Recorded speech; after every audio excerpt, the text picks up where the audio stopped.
hea vaataja, täna oleme käsitlemas jällegi ühte konverentsil tulevat teemat ja täna räägime ootustest. Ja ma olen tulnud külla Kersti Vannasele, kes on Instar tööandja brändingu agentuuri juht. On see nii? On küll. Räägi Kersti meile, millega Instar tegeleb? Me oleme juba üle 10 aasta tegelenud siis tööandja brändinguga, mis siis on, ütleme nagu lihtsustatult öeldes, me aitame ettevõtteid müüa tööandjatena.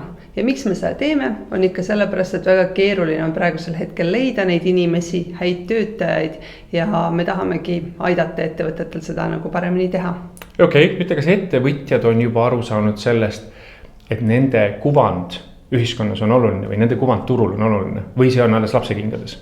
Nad on sellest aru saanud toote ja teenuse osas nagu väga ammu. Nad saavad aru, et selleks, et müüa enda toodest või teenust, nad peavad looma kliendile või tarbijale selle väärtuspakkumise. Nad peavad eristuma konkurentidest.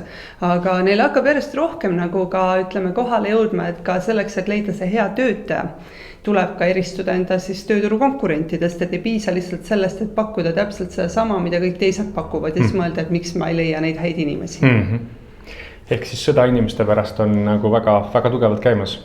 On ja selle nimel nagu tulebki nagu võidelda ja ütleme niimoodi, et see ei ole nagu tööandja brändingu pool ei ole ainult siis nagu see, ütleme see väline, see ilusus ja atraktiivsus, vaid tegelikult võibolla mis nagu seda eristabki sellest tavalisest toote teenuse turundusest on see, et see on hästi tugevalt seotud ka oma inimestega, et selleks, et tegelikult ettevõttel oleks toimiv ja hea tööandja kuvand, selleks peavad ka need oma töötajad olema siis need saadikud ja selle sõnumi edasikandjad, sest et kui ütleme nii, tühi kesti seisa püsti. Arusaadav, ehk siis need inimesed, kes armastavad nagu oma tööd, oma ettevõtet ja on julgevad ka seda välja öelda, et mina töötan seal ja see on väärt koht, kus töötada. Kuule, mõtlesin mida sult küsida. Konverentsil nagunii on selle teema sügavam lahkamine. Ütle, kas noorte ja kogenud töötajate ootused tänasel turul on erinevad? Kindlasti on, et võib-olla isegi mitte ainult nagu noored ja kogenenud, vaid erinevatel töötajate rühmadel ongi väga erinevad ootused. Et me oleme nüüd 2010 aastast uurinud, et millised on inimeste ootused siis tööandjatele ja siis samuti välja kuulutanud ka selliseid atraktiivsemaid Eesti tööandjaid. Ja nende 10 aasta jooksul ongi välja tulnud, et kas või siis ütleme noorte ja kogenud töötajate tööootuste puhul see, et on sarnasusi ja on erisusi. Sarnasus on see, et 10 aasta jooksul järjest olulisemaks on muutunud nii vahet ei ole, millisele töötajale siis see, et võrdne aus kohtlemine töökoha valikul. Number 1, et ikkagi sul on see nagu võrdne aus kohtlemine. Ehk siis noored ja vanad? Absoluutselt, vahet ei ole nagu, et oled sa noor ja vanad, sa tahad, et sind võrdselt ja ausalt kohatakse, kuid kindlasti seal on ka erisusi, et noortel on olulisemad igasugused, ütleme, arengu ja karjääri pooled. Kogenud töötajatele on ikkagist kogu see stabiilsus, hea palk ja samuti ka need, ütleme, head juhid nagu, kuid eks head juhid on ka noortel olulised. Väga hea, ma siit järgmise küsimusega kohe. Naised, mehed? No ikka. See on nii põletav teema, et see...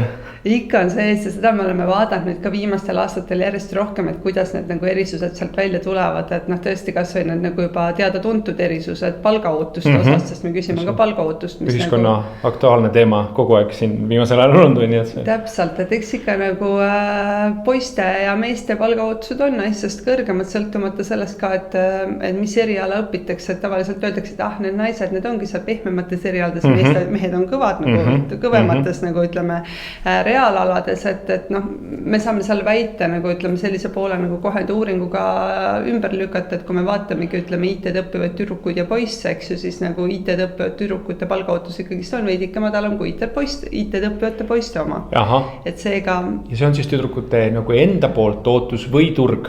Tüdrukute enda ootus. Et eks see nagu tuleb, kuid samal ajal, mis on hästi huvitav, on see, et meil just üks hästi hea partner ütles, et kui nemad nagu vaatavad, et planeerivad enda tuleviku tööjõudu, siis nemad võtavad just aluseks selle noore naise. Et tema on see tuleviku tööjõud trendide seadja, sest et meeste ootused muutuvad järjest sarnasemaks tegelikult naiste ootustega.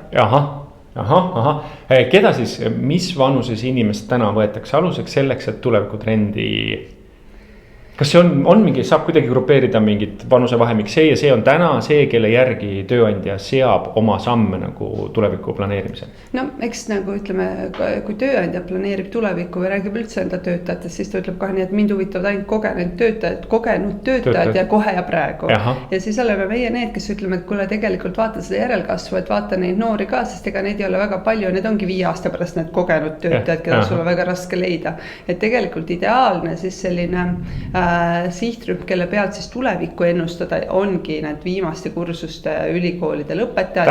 Tänane viimane kursus. Ütleme teine, kolmas, nagu et esimene kursus, nemad veel alles on nagu veel õppivad elu. Väga hea, kuule, aga siis kuulajatele, vaatajatele, et konverentsil annad sa suurema ja parema ülevaate sellest, kuidas inimesi hoida, kuidas inimesi saada, on ju? Ja ka kindlasti valgustad uuringuid. Väga hea, kõigi teiega kohtume konverentsil Väärtusta tulevikku. Aitäh sulle! Aitäh!